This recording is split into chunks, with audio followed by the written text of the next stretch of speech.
HarperCollins presents The House of Seymour, Book 1, by Joanna Hickson. Read by Claire Corbett. Prologue. Hampton Court Palace. Late September 1537. Towards the end of her pregnancy, the Queen had been escorted with prayers and hymns into close confinement, accompanied by the ladies who would attend her until her precious child was born. She had chosen her favourite chamber in Hampton Court Palace, which overlooked a small courtyard leading to the main gate. To blot out the noise and bustle of the outside world, the walls and windows of the room were almost entirely hung with tapestries and curtains.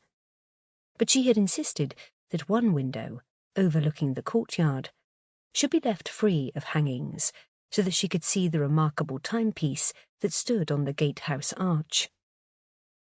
It was an astronomical clock, which daily displayed all the different ways in which time could be measured and sounded by bells.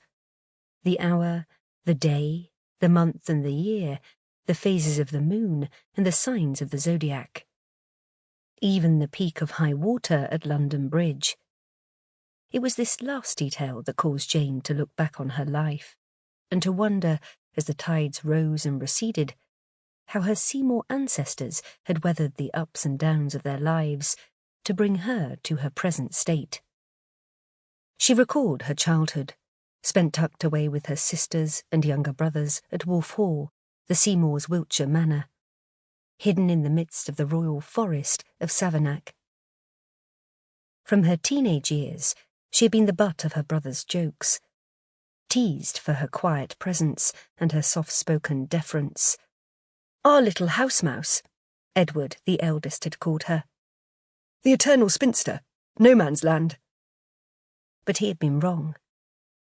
Where Spanish Catherine had refused to follow the monarch's lead, and proud Anne had broken the rules, she, Jane, had attracted a man's love with her gentle conformity and sweet smile.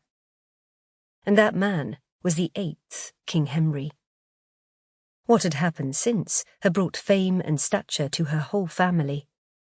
So now Edward was an earl, and she, the timid mouse, had become Queen Jane. Pressing the needle carefully in and out through the delicate linen she was embroidering, she felt a stirring in her belly, reassurance that the baby she carried was alive and growing. Time was moving swiftly on towards the birth, an event she contemplated with equal fear and anticipation. Fear for the child, because if it was not a boy, there would be no rejoicing, and the little girl would be merely another thorn in the king's side, while she herself would plummet in his estimation. But if a healthy boy were to be born, he would be feted and cherished, and she would have the gratitude of the nation and the king. Roused from this musing by an insistent knock on the chamber door, she heard an unfamiliar male voice addressing one of her ladies-in-waiting, asking for admission to enter, apparently unaware that men were not permitted into a lady's confinement. After a brief exchange of words, the door was closed, and the lady-in-waiting crossed the room to the Queen's side. "The Garter, King of Heralds, wishes to show you the coat of arms that has been prepared for you, Your Grace. After the birth, it is to be attached to the royal escutcheon. The King has approved an exceptional break of the rules of confinement so that you might see it." "Then I can make no objection," Jane said. "Let him come." When the Garter King entered the chamber, he made a low bow, offering a roll of parchment tied with a tasselled gold cord. "I bring to your Majesty a new Seymour coat of arms, which, if you approve it, will be combined with the royal arms of England and France. May I have your Grace's permission to reveal it for your inspection?" Jane nodded.